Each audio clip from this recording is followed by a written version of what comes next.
तो देखो, ये है पाइल फाउंडेशन। तो पाइल फाउंडेशन में क्या है कि बेस्ड ऑन रेसिस्टेंस।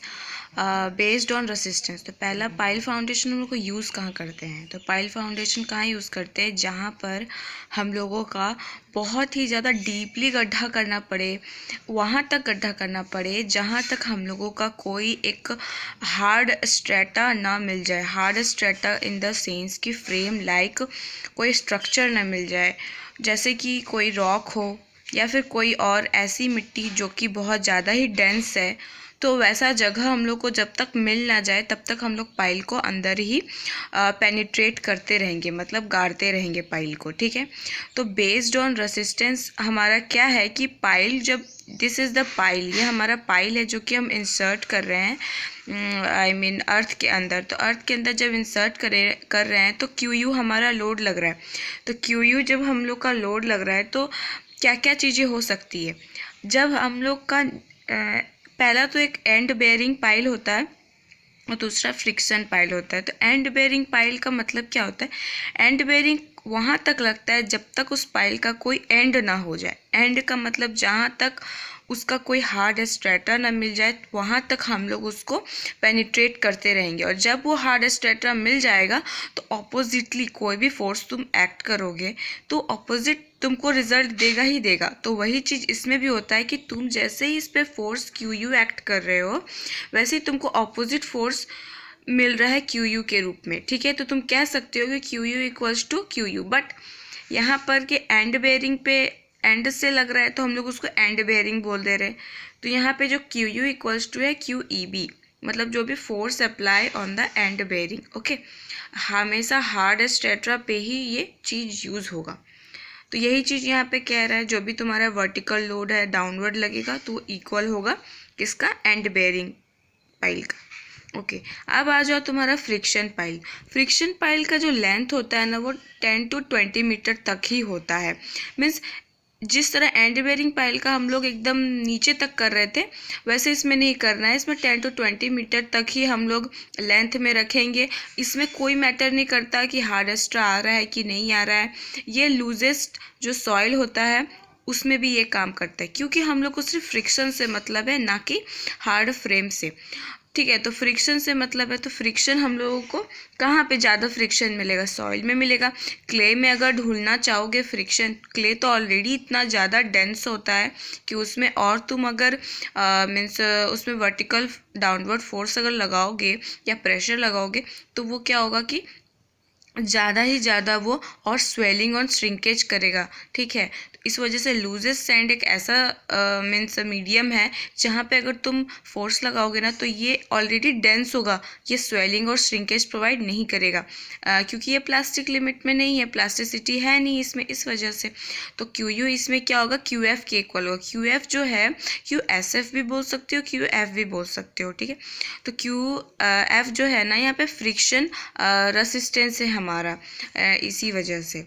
तो यहाँ पे वही चीज़ लिखा हुआ है, generally found in case of loose soil and resistance is offered only from sides. ये साइड्स पे ही होता है। आप देख रहे होंगे ऑपोजिट, ये डाउनवर्ड लग रहा है तो ये सब सारे ऑपोजिट लग रहे हैं, ये सब सारे फ्रिक्शन है। ठीक है, पाइल के अलोंग। अब combination of and bearing and friction pile, ये कॉम्बिनेशन है एंड बेयरिंग का और फ्रिक्शन पाइल का। एंड बेयरिंग फ्रिक्शन पाइल, इसमें तो समझ में आ गया होगा ना कि कॉम्बिनेशन है दोनों का। मतलब एक फ्रेम लाइक स्ट्रक्चर भी चाहिए लास्ट में, फॉर्म लाइक स्ट्रक्चर जो बहुत हार्ड हो, तो वहाँ पे हम लोग को एंड बेयरिंग पता कर सके। और फ्रिक्शन जो है एक मतलब कि लूज सैंड भी होना चाहिए, यानी कि यहाँ पे मीडियम टू डेंस सैंड दोनों होगा। लूज सैंड ओपन में लूज सैंड होगा यहाँ पे। ठीक है, उसके बाद होगा मीडियम सैंड, उसके बाद जो होगा डेंस होगा। डेंस मतलब कि बहुत ज़्यादा हार्ड लाइक एक सरफेस। ठीक है, अब देखो based on the installation, based on installation के इंस्टॉलेशन जो है ना वो दो तरह का होता है। एक को डिस्प्लेसमेंट पाइल बोलते हैं, दूसरे को नॉन डिस्प्लेसमेंट। पहला जो है डिस्प्लेसमेंट पाइल वो है क्या? उसको ड्राइवन भी कहते हैं और जो नॉन डिस्प्लेसमेंट है उसको बोर्ड पाइल भी कहते हैं।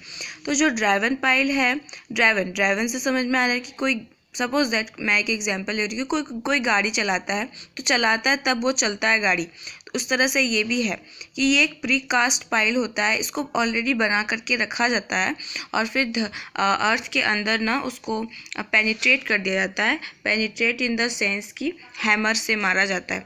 तो ये चीज़ बहुत मेरे लिए, देखो ये चीज़ मेरे लिए थोड़ा टफ है, क्योंकि ये चीज़ सारे इंजीनियर्स के लिए टफ है, मेरे लिए नहीं, क्योंकि ये ना आपका मीन्स ये टेक्नोलॉजी बेस्ड है, आपका वैसा मॉडर्न इंस्ट्रूमेंट रहना चाहिए। और इसमें एक डिसएडवांटेज है। क्या है डिसएडवांटेज? कि ये ना आपको फेलवर अकर करेगा पाइल में। तो पाइल में फेलवर होगा क्योंकि आप हार्ड लोड लगाओगे, किसी को बैठा के हैमर से तो ठोकोगे नहीं क्योंकि उतनी बड़ी पाइल होगी। और ये पाइल कोई सैलो फाउंडेशन वाली पाइल तो है नहीं कि नॉर्मल घर बनाया तो उसमें फाउंडेशन यूज़ किया। ये पाइल क्या है आपका? ये पाइल आपका है जो जहाँ पे बहुत ज़्यादा डीप स्ट्रक्चर बनाना हो, उसके लिए एक बेस देना हो अच्छा सा, वहाँ पे ये यूज़ होता है। तो दिस इज़ बोर पाइल। ये इसमें तो समझ में आ रहा होगा, इसमें बोरिंग एक्सकेवेशन किया जाता है, ठीक है। एक्सकेवेशन करके पानी ये सॉइल को निकाला जाता है और फिर इसमें जो भी मटेरियल है फिल करके बनाया जाता है फाउंडेशन। ओके, अब ये तो समझ में आ गया, ये मैंने लिखा हुआ है, आप पढ़ लेना। उसके बाद जो है ना based on function. Based on function में क्या है ना कि लोड बेयरिंग पाइल होता है। लोड बेयरिंग पाइल में आपका जो भी लोड बेयर कर सके पाइल, तो सबसे पहले लोड बेयरिंग पाइल आता है। लोड बेयरिंग जैसे मैंने यहाँ पे नॉर्मल वाला बताया था वही सेम है यहाँ पे लोड बेयरिंग में, ठीक है। यहाँ पे लिखा हुआ है, आप पढ़ लेना। और जो है ना कॉम्पैक्टेड पाइल, कॉम्पैक्टेड पाइल कुछ नहीं है, कॉम्पैक्शन तो जानते हो सब कोई कि एयर मतलब expulsion of air, excess air को उसमें से एक्सपल करना। ओके, तो वही चीज़ है इसमें, हैमर के थ्रू इसको एक्सपल करना। मीन्स सॉइल के जो अगर हैमर से तुम पाइल को अंदर में गाड़ोगे तो क्या होगा, वहाँ का जो सॉइल का वॉइड्स होगा वो कम हो जाएगा तो और ज़्यादा वो स्ट्रेंथ देगा। तो यही चीज़ है यहाँ पर, ठीक है। कॉम्पैक्शन हो गया। अब यहाँ पे देखो एंकर पाइल। एंकर पाइल जो है ना, एंकर पाइल है। एंकर पाइल कहाँ यूज़ होता है? एंकर पाइल बेसिकली वहाँ यूज़ होता है जहाँ पर सी लेवल हो, मीन्स पानी का बहुत ज़्यादा ही बहाव हो। एंकर पाइल ना एक बैटल पाइल होता है। Wait a minute,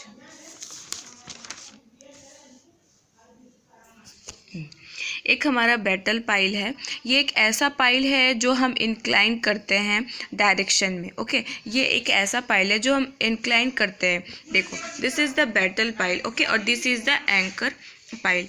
battle pile जो है ना वो क्या है कि एंकर पाइल जो है वो बैटल पाइल को सपोर्ट करता है और ये सी लेवल है, मीन्स यहाँ पे जो है ये इंक्लाइंड रहेगा और this is the anchor pile. Okay, इतना समझना है और कुछ नहीं करना है इस पर कि ये इस पर सपोर्ट, मान लो पानी इधर बहा तो बैटल पाइल क्या करेगा, बॉटम में इसका फोर्स लगेगा, अचानक से तो यहाँ नहीं लगेगा। तो अगर लगता भी है यहाँ पर से यहाँ, तो लोड को क्या ये ट्रांसफ़र कर देगा किस में, एंकर पाइल में। तो एंकर पाइल इस तरह हम लोग यूज़ करते हैं। अब देखो आपका फेंडर पाइल है नियर द सी शॉट। कोई भी कोस्टल प्लान है या फिर कोई भी समुद्री इलाका है, वहाँ पर अगर इस तरह का पाइल दिया जाता है, जैसे कोई बराज बनाती है, बराज होता है ना, बराज बनाती है तो उस बराज में भी यूज़ होता है। And then sheet pile to prevent piping failure. Piping क्या होता है ये आप सीपेज एनालाइज वाले चैप्टर में अच्छे से समझ सकते हैं, लेकिन फिर भी मैं यहाँ बता दे रही हूँ कि पीपिंग जो फेलवर है वो आपका मीन्स पानी जो होता है ना वो किस तरह एम्बैंकमेंट को बचाए। मीन्स आपका डैम है, कोई रिजर्वर है, कोई डैम में रिजर्वर में एक एम्बैंकमेंट होता है। एम्बैंकमेंट मतलब कि जैसे बराज का कोई बड़ा सा गेट होता है ना उस तरह का। तो उसमें क्या होगा कि पानी है, पानी का टेंडेंसी क्या है कि वॉइड्स में जा कर के वो सीपेज क्रिएट करना, पानी से बाहर निकलना, जिसको लोकल लैंग्वेज में पानी सेवाना कहते हैं कि पानी को सेवा रहा है, देखो पानी निकल रहा है यहाँ से, तो वो सीपेज का प्रोसेस होता है। तो वहाँ पर क्या होता है कि वो पानी निकलता है, तो हम लोग वो प्रिवेंट करने के लिए क्या करते हैं, जब एम्बैंकमेंट तैयार करते हैं ना, तो एक पाइल फाउंडेशन देते हैं, सबसे अंदर तक बहुत लंबा एक फाउंडेशन बनाते हैं ताकि पानी जो है कम से कम बाहर निकल सके, और हमारा एम्बैंकमेंट को ख़राब, क्योंकि अगर एम्बैंकमेंट में पानी लग गया तो समझ रहे हो पानी में कितना फोर्स लगता है और वो एम्बैंकमेंट को गिरा के ले जाएगी। तो ये चीज़ क्रिएट होगा, इसी वजह से जो है ना पाइल फाउंडेशन वहाँ पे यूज़ होता है बहुत गहरी तक, ताकि एम्बैंकमेंट को कोई नुकसान ना हो। और पाइल फाउंडेशन तो अपने में ही इतना ज़्यादा उसको कंस्ट्रक्ट इतने अच्छे से किया जाता है कि वो मीन्स वो फेल होने का कोई चांस नहीं रहता। सॉइल फेल हो जाती है लेकिन एम्बैंकमेंट फेल नहीं होता। तो दिस केस बैटल पाइल तो मैंने बताया कि pile is inclined in direction to prevent the soil against seismic load. ये पानी को तो हम लोग सिस्मिक लोड बोलते हैं, तो this is the seismic load. Okay, uplift मतलब कि क्या होता है ना कि एक ऐसा सॉइल, एक ऐसा अपलिफ्ट पाइल दे रहे हैं, एक ऐसा सॉइल में ये पाइल हो रहा है जो बहुत ज़्यादा स्वेलिंग और श्रिंकेज क्रिएट कर रहा है। मीन्स ऑलरेडी ये डेंस है और फिर भी उसमें फोर्स लगा रहे हैं, प्रेशर लगा रहे हैं पाइल को पेनिट्रेट करने के लिए, तो ऑलरेडी वो मीन्स डेंस से क्या हो गया, वो स्वेलिंग हो रहा है, उसमें स्वेलिंग हो रहा है, सिंकेज हो रहा है। तो उसका एग्जाम्पल हम लोग देख सकते हैं, ब्लैक कॉटन सॉइल है। ओके, ब्लैक कॉटन सॉइल हो गया। अब देखो लोड कैरिंग कैपेसिटी जो है मीन्स पाइल कितना लोड लेता है, तो ये अल्टीमेट लोड कैरिंग कैपेसिटी भी हम लोग उसको कहते हैं। तो पाइल कितना लोड लेता है, तो पाइल इतना लोड लेगा जितना कि वो पाइल इतना लोड लेगा जितना कि वो पाइल को फेल ना कर दे। Means it is the maximum load which can be applied on the pile safely so that it does not fail in shear. तो इतना लोड लेगा जितना कि वो पाइल जब तक फेल ना हो जाए, और फेल तो होगा नहीं वैसे क्योंकि वो उस तरीके से कंडीशन से बनाया जाएगा, तो इसी को कहते हैं कि वो फेल ना हो। और safe ultimate bearing capacity QSF से डिनोट करते हैं, या मैंने QS से भी डिनोट किया है, ये डिनोशन अपने हाथ में है कि कितना आप कैसे डिनोट करते हो। तो safe ultimate load carrying capacity जो है it is a maximum okay load which can be applied on the, हाँ, तो सेफली प्रोसेस से एक मैक्सिमम लोड को उस पाइल पे अप्लाई करना, यही आपका सेफ अल्टीमेट है। तो आप तो क्यू अल्टीमेट का फॉर्मूला, तो देखो क्यू अल्टीमेट का फॉर्मूला क्या होगा, Q equals to QEB plus QSF भी बोल सकते, यहाँ पे मैंने कॉम्बिनेशन का यूज़ किया। और अगर QEB, अगर आपको QSF निकालना है अल्टीमेट लोड कैरिंग कैपेसिटी, तो यहाँ पे क्या होगा, QSF equals to QU divided by FOS, और QU इक्वल्स टू क्या होता है, QU इक्वल्स टू क्या होता है, QEB plus QSF divided by FOS। और FOS का जो रेंज होता है ना 2.5 to 3 के बीच में ये रेंज जो है ये लाई करता है। ये बेसिकली क्वेश्चन में गिवन भी रह सकता है, और अगर नहीं रहा तो आपको थोड़ा सा माइंड में रखना होगा कि 2.5 to 3 के बीच में लाई करेगा। ओके, अब मेथड है to determine load carrying capacity. Method है पता करने के लिए कि लोड कैरिंग कैपेसिटी पाइल में किस किस तरह से लग सकते हैं, क्या क्या चीज़ें हो सकती है। तो पहला जो है वो है स्टैटिक मेथड और एनालिटिक मेथड। इसको स्टैटिक मेथड भी बोल सकते हैं।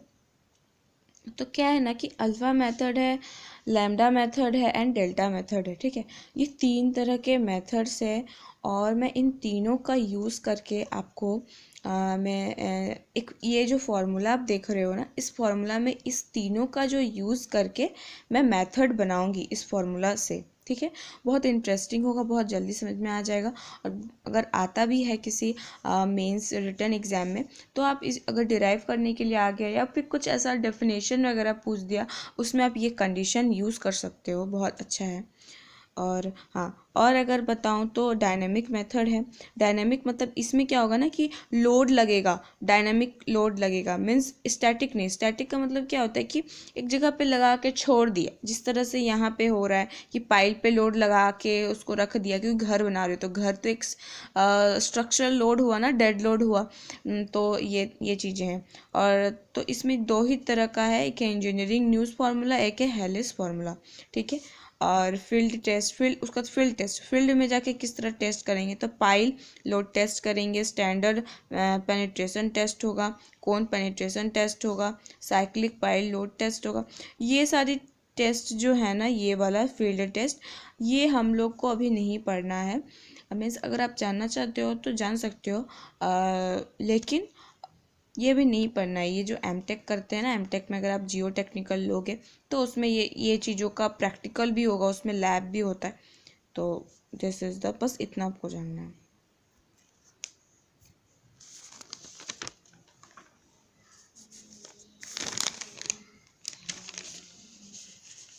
हाँ, तो सबसे पहला जो है स्टैटिक मेथड और analytical method. Static method analytical method में क्या होता है, जैसे मैंने आपको बोला कि क्यू यू इक्वल्स टू क्या होता है, Q E B plus Q S F. S F भी लिख सकते हो और एफ भी लिख सकते हो। मैंने एफ भी लिखा था, बाद में एस एफ भी घुसा दिया है, इस वजह से थोड़ा मतलब कंफ्यूज मत होइएगा कि क्या है नहीं है करके। थोड़ा अपने से भी आप बना सकते हैं, ऐसा नहीं है कि नहीं बना सकते। तो क्यू यू इक्वल्स टू क्या होता है, Q E B plus Q S F. तो क्यू ई बी तो पता है, एंड बेयरिंग पाइल, आप देख रहे होंगे। क्यू ई बी नीचे से जो लगता है उसको एंड बेयरिंग पाइल बोलते हैं। क्यू एस एफ या क्यू एफ वो फ्रिक्शन है, फ्रिक्शन पाइल का।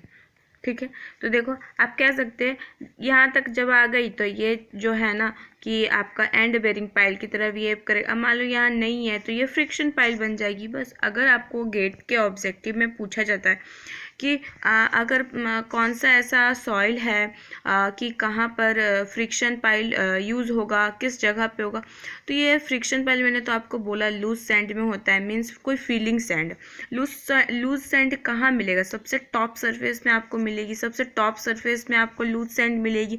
अब लूज सैंड आपको सबसे टॉप सरफेस में मिलेगी। टॉप सरफेस में मिलेगी कैसे मिलेगी, क्योंकि आप तो एक्सकेवेशन करते हो, मिट्टी जो हटाते हो, फिर ऊपर से इसमें फिलअप करते हो तो उतना टाइटली तो हम लोग कॉम्पैक्ट नहीं कर देते ना कि ऊपर में ही डेंस बिहेव करने लगे। ऊपर में फिल तो लूज सैंड ऊपर में, तो हमेशा जो फ्रिक्शन है वो हमेशा लूज ऊपर से ही वो होके आता है। अब मैं दिखा रही हूँ, तो Q E B plus Q S F हो गया। तो क्यू ई बी को स्मॉल क्यू ई बी और A B plus Q S F into A S. अगर एस एफ आप लिखते हो ना तो आपको ए एस याद रहेगा कि इसके साथ ए एस है, और क्यू ई बी लिखते हो तो आपको ये पता रहेगा कि इसके साथ ए बी है। तो ये एक तरीका है याद करने का इसको। अब देखो बेसिकली जो हम लोग पाइल लेते हैं ना, या तो वो स्क्वायर पाइल रहता है या तो वो सर्कुलर पाइल रहता है। तो स्क्वायर पाइल अगर वो रहता है तो उसका साइड को हम लोग, स्क्वायर है तो बी मान लेते हैं क्योंकि चारों का चारों साइड उसका सेम होगा।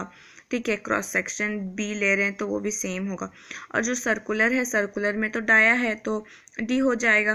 तो ए एस और ए बी, ए एस जो है ना वो क्या है, देखिए सरफेस एरिया ऑफ पाइल, और ए बी जो है वो area of cross section of pile. ठीक है, ए जो है सरफेस एरिया ऑफ पाइल है, मीन्स पाइल का पूरा सरफेस की तरफ, पूरा का पूरा ये पूरा सरफेस, चार को सरफेस होगा तो चारों का चारों। ठीक है, और ए बी जो है वो cross sectional area of the pile, means cross section, means अगर पाइल को देखा जाए तो एक बॉक्स लाइक स्ट्रक्चर बनाएंगे ना, तो ये B, this is the thing. तो वही है, ए एस जो है फोर साइड्स है ना, 1 2 3 4 4 साइड्स हैं, तो 4 इंटू बी इंटू एल। ठीक है, और यहाँ पे ए बी जो है वो है क्रॉस सेक्शनल एरिया। तो एक अगर क्रॉस सेक्शन लेते हैं 1 डायमेंशनल में तो बी और बी दिखेगा, तो बी स्क्वायर हो गया। अब देखो यहाँ पे सर्कुलर में पाई डी एल हो जाएगा और यहाँ पाई बाय 4 डी स्क्वायर हो जाएगा। अब देखो ये तो मैंने आपको बता दिया।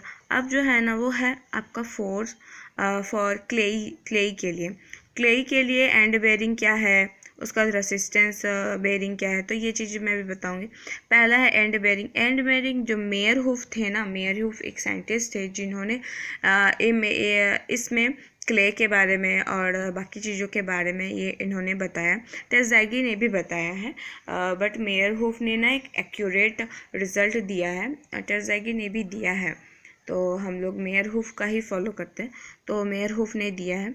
तो इसमें क्या बोला गया है ना कि Q E B equals to C N C के, क्योंकि देखो क्यू यू इक्वस टू हम लोग क्या लिखते थे, C N C plus Q N Q plus 0.5 gamma into N gamma into B, ये लिखते थे।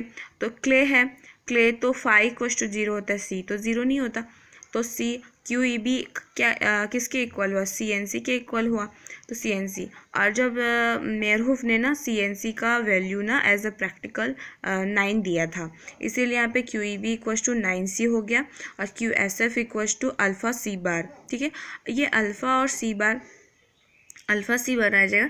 तो C जो है यहाँ कोहेसिव सॉइल है नॉर्मली, और जो अल्फ़ा है वो एडिशन फैक्टर है। एडिशन फैक्टर का मतलब होता क्या है बेसिकली, एडिशन का, कोहेसिव का और एडिशन का मैं दोनों का मतलब बता देती हूँ। कोहेसिव सॉइल एक ऐसा, कोहेसिव का मतलब होता है ना कि दो सब्सटेंस हो और दोनों सब्सटेंस का प्रॉपर्टी सेम हो। ठीक है, दोनों ही एक दूसरे के लिए सूटेबल हो। जैसे कि मैं बताती हूँ, सॉइल और पानी, कहीं ना कहीं सॉइल के अंदर में पानी जो है वो एब्जॉर्ब कर जाता है, तो वो हमारा कोहेसिव है। एडिशन, एक ग्लास और पानी ले लो, ग्लास का सरफेस के ऊपर में पानी का एक ड्रॉप बबल रख दो, क्या वो एब्जॉर्ब करेगा? नहीं।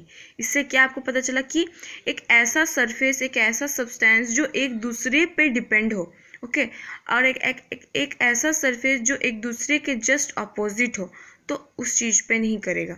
तो यही एडिशन का मतलब होता है कि ऐसा सब्सटेंस जो एक दूसरे से बिल्कुल ऑपोजिट हो, एक उनका जो सरफेस टेक्सचर है वो अलग हो।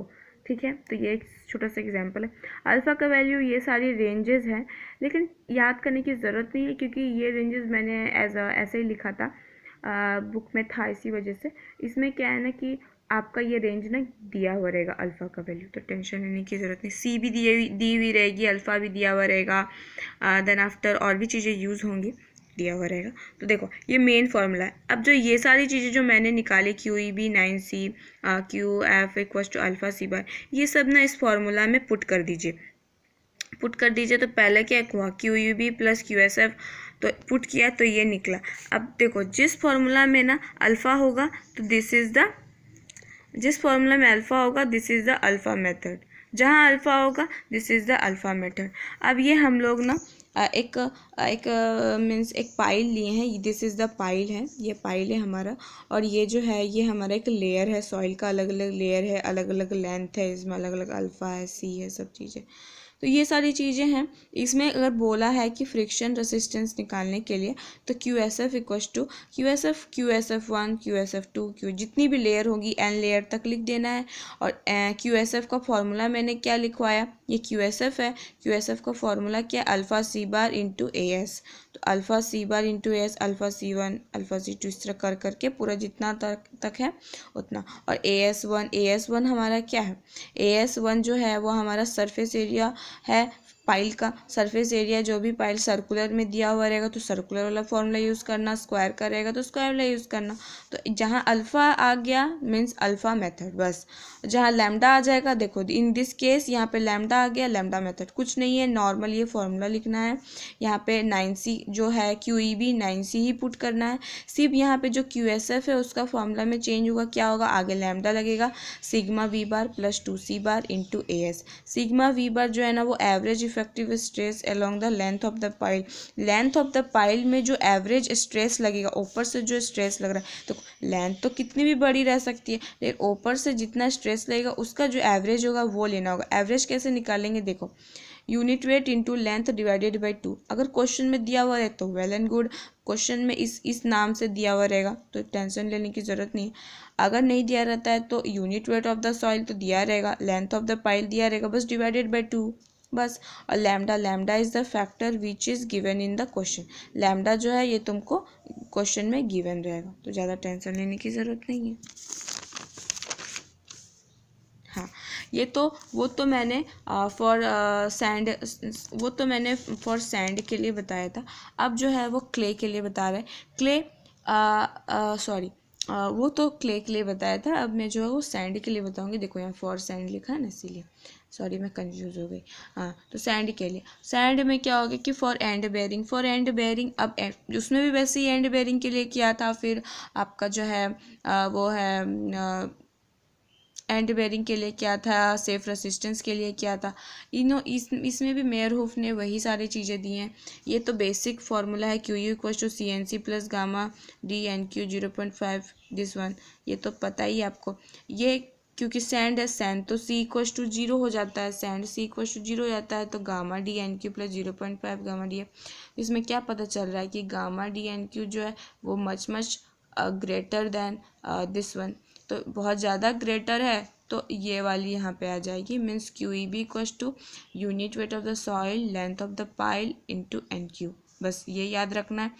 अब इसमें फॉर फ्रिक्शन पाइल में म्यू इंटू एन होता है, तो इतना ज़्यादा करना नहीं, क्या करना है देखो, Q S F equals to half कर लो, ठीक है। यूनिट वेट एल याद ही रहेगा, यूनिट वेट एल लगा दो, half into unit weight of L, बस के घुसा दो बीच में, और 10 अल्फा आई मीन डेल्टा घुसा दो इंटू ए एस, बस हाफ इंटू के unit weight L into 10 delta into A S घुसा दो। अब इसमें डेल्टा यूज़ हो रहा है तो क्या ये डेल्टा मेथड हो जाएगा, उधर लैम्डा हो रहा था लैम्डा मेथड, अल्फ़ा हो रहा था अल्फ़ा मेथड, तो जहाँ जहाँ जो भी चीज़ें रहेंगी आप समझ जाओगे कि वो सब सारी फार्मूला। अगर क्वेश्चन में डेल्टा करके दिया रहे, हाँ तो क्वेश्चन में ना डेल्टा भी दिया हुआ रह सकता है या तो 5 भी लिखा हुआ रह सकता है, तो दोनों ही रह सकता है, तो यहाँ पे डेल्टा की जगह ना 5 भी यूज़ कर सकते हैं। तो ये एक थोड़ा सा ट्विस्ट है इसमें, और कुछ नहीं, बस ये चीज़ों को यहाँ पे मिला करके एक फॉर्म में लिख दो, देखो है ना। अब यही सारी यहाँ पे भी कंडीशन अप्लाई होती है। यहाँ पे वही लेयर 1 लेयर 2 ये ड्राई, मान लो वाटर यहाँ पे तो ये तो सैचुरेटेड होगा, और ये क्या होगा, ये ड्राई कंडीशन में होगा। This is the saturated, this is the dry condition, तो यहाँ पे क्या चीज़ें होंगी, उसी तरह बोलेगा कि आपका जो है ना रेसिस्टेंस फ्रिक्शन निकालने के लिए, तो इसी तरह सबका करके जैसा ये फॉर्मूला है वैसे ही पे यहाँ पे पुट कर देना, और कुछ नहीं करना। इस पे भी वैसा ही एकदम से। अब जो आप ना डायनामिक फार्मूला पे आते हैं, डायनामिक फार्मूला एक्चुअली में है क्या, तो इंजीनियरिंग डायनामिक फार्मूला मैंने आपको बोला कि दो तरह का होता है, इंजीनियरिंग न्यू फार्मूला होता है and safe bearing engineering new formula होता है, और एक हेलिस फार्मूला होता है। तो हेलिस फार्मूला के बारे में पहले इंजीनियरिंग न्यू फार्मूला के बारे में सुन लीजिए। तो Q U equals to W H divided by S plus C, यही आपको याद करना पड़ेगा, और मैं इसका मतलब यहाँ बता दे रही हूँ क्या क्या है। तो ये जो है ना इंजीनियरिंग न्यू हैमर, ये डायनामिक फार्मूला ना बेसिकली दो चीज़ों पे किए गए हैं। पहला जो चीज़ है वो है आपका ड्रॉप लोड पे, ठीक है, और दूसरा जो है आपका जो है ना स्ट्रीम लोडिंग पे, ठीक है। तो पहला जो है वो ड्रॉप लोड मतलब ड्रॉप हैमर पे, और तीसरा जो है दूसरा जो है वो है स्ट्रीम हैमर। तो पहला जो है W H divided by S plus C, W जो है ना वेट ऑफ द हैमर है, H is the height of the falling hammer, S is the set और पेनिट्रेशन है, और सी जो है एम्पेरिकल कांस्टेंट है। तो इसमें क्या होता है ना कि एक पाइल ली जाती है, जिसमें पहला तो ड्रॉप हैमर की बात कर रहे हैं, पाइल में ही ड्रॉप करते हैं ताकि वो पेनिट्रेट हो, पहला। दूसरा स्टीम हैमर दो टाइप का है, एक है सिंगल स्टीम हैमर, एक है डबल स्टीम हैमर। इसमें बहुत स्टीम प्रोसेस होता है, जैसे वाटर को इवेपोरेट किया जाता है, फिर उसमें से जो मतलब स्टीम बनते हैं, जो वेपर बनते हैं, उससे वो चीज़ें फर्दर प्रोसेस होती है। ये प्रोसेस आपको आगे जाके पढ़ना है, अभी नहीं पढ़ना। तो यहाँ पे एस जो है वो सेट और पेनिट्रेशन सॉइल, और सी इम्पेरिकल। सी जो है ना वो इम्पेरिकल है, और सी का वैल्यू दिया हुआ है, पेनिट्रेशन एस का वैल्यू भी दिया हुआ है। तो इस क्वेश्चन में W H divided by S plus C, तो यहाँ पे क्या होगा देखो, अगर तुमको सेफ अल्टीमेट बेयरिंग कैपेसिटी नहीं, ये तो नॉर्मल तुम्हारा अल्टीमेट लोड बेयरिंग कैपेसिटी है। अगर सेफ अल्टीमेट लोड बेयरिंग करना है तो Q S F equals Q divided by F O S. तो अगर सेफ अल्टीमेट बेयरिंग करना है तो हमेशा क्यू यू जो भी तुम यहाँ निकालोगे उसको डिवाइड करना है एफ ओ एस से, क्योंकि क्वेश्चन में भी एफ ओ एस दिया हुआ रहेगा, तो समझ जाना। तो यहाँ पे W H divided by S plus C into F O S. Basically F O S यहाँ पे फिक्स्ड है, 6 ही होता है, 6 बस, वहाँ पे था 2.5 से 3, इधर 6 होगा तुम्हारा। एस जो है वह मैंने क्या कहा, ड्रॉप हैमर। ड्रॉप हैमर में क्या होता है, 5 ब्लोज। 5 ब्लोज का मतलब जानते हैं 5 बार उसमें ठोका जाता है पाइल में, और अगर स्टीम हैमर है तो 25 बार ठोका जाता है। अब यहाँ पे सी जो यहाँ पे एस का वैल्यू तुम पुट कर दोगे, सी का क्या करोगे 2.5 सेंटीमीटर फॉर ड्रॉप हैमर। सी जो है एम्पेरिकल कांस्टेंट है वो 2.5 सेंटीमीटर होगा, और इसमें 0.25 स्टीम हैमर होगा 0.25। तो ये याद रखने में एक तरीका कि 2.5 एक इधर कर दो 0.25 सेंटीमीटर। This is the.